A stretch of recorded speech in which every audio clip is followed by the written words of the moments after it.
right, in another video we shared that we were going to talk about different ways that we can breathe. Well, guess what? This is that video. We're going to talk about five different ways that you can breathe, and breathing is incredibly important for many reasons. Number one, it keeps us alive. Number two, it helps us to become more present, and what that means is when we stop and breathe and we focus on our breathing, we stop worrying about what's going to happen, and we stop being afraid or concerned about what already happened. So we stop thinking about the past, stop thinking about the future, and we focus on now. Another reason, it helps to clear the mind. How fantastic is that? Breathing is usually the first step before meditation. Another reason why breathing is so great is because sometimes we could be angry or upset or sad, and we want to get happy, but we don't know how to get there. Well, breathing is the first step to get from here to here. It's kind of like the bridge that we need between both of those feelings, big feelings, and we want to know how to be able to move from one to the other. So here we go, kids. 5 different ways that you can breathe, and count them with me. 1, 2, 3, 4, 5. 5 different ways. That's a lot of tools we're giving you today. All right, so the first one is my favorite. That's why I'm starting with this one.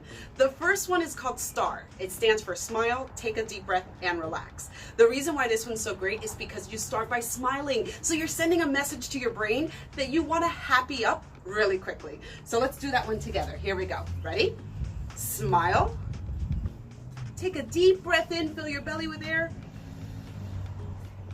and relax. When you relax, you want to make sure that your shoulders are relaxed, bring those down. And then I usually try to focus on my face, and I try to relax my face muscles. All right, fantastic. The next one is called the Pretzel. And the Pretzel is good whenever you're in the middle of something. So if you're feeling like there's a lot going on, maybe you're stressed out because there's so much schoolwork. The Pretzel is a good one just to give your brain a break. So this is a brain break one. So the Pretzel goes like this. Ready? Hands out in front of you, thumbs up, flip them so thumbs are down, cross your arms right at the wrists, hold on nice and tight, and then go ahead and bring your hands close to your body. And then you're gonna feel your hands turn right side up, right on their own. They're gonna kind of invert themselves. Now you're giving yourself a big hug. If you can, cross your legs at the ankles, or you can sit crisscross for this one. And then if you're able to, take your tongue, take the tip of your tongue and put it on the roof of your mouth. That's the top of your mouth on the inside. Here we go. Deep breath in. And let it go. Nice. So that's a good one when you're feeling tired too and you just want to wake up. All right. Now the next 2 that I'm going to share with you are really good when you're feeling angry or mad or sad, and you feel that your muscles are all kind of tight, right? So here's a good one.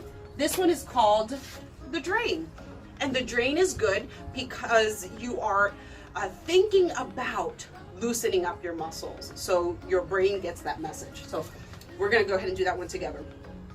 Go ahead and bring your hands up into a fist. Slowly as you bring them up, tighten every muscle in your body, even your face, Tighten up your shoulders, your feet. And then wash all those problems down the drain. Fantastic. Oh, nap time.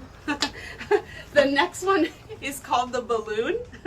And I like the balloon because it lets you take in the most amount of air, and we want to slow down our breathing as much as possible. So this is a really good one to do if you've been crying and you feel like, oh my goodness, I can't calm down, I can't breathe. The balloon is a good one.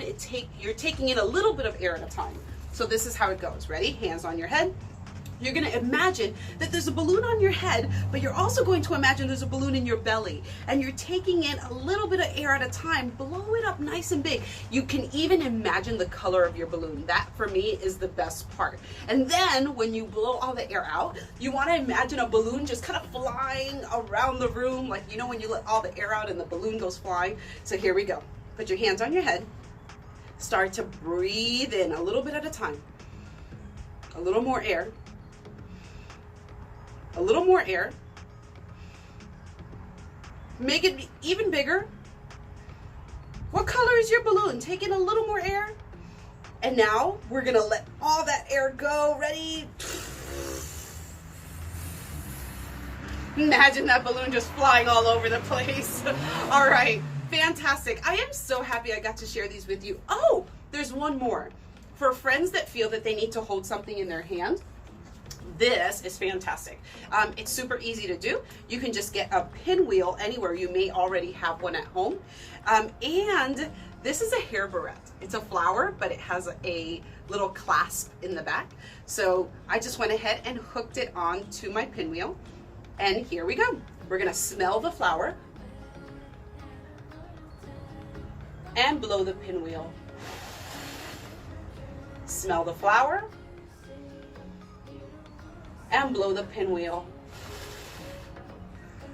I like this one a lot. Sometimes I just feel like I need to hold something in my hand. That's very helpful for me. All right, friends, there you go. 5 different ways for you to breathe. You can come up with some of your own. I had a friend once come up with a Darth Vader one. I like that one, right? But if you're gonna do that, make sure you wash your hands first. I love you guys so much, and I'll see you really soon. Take care. Bye.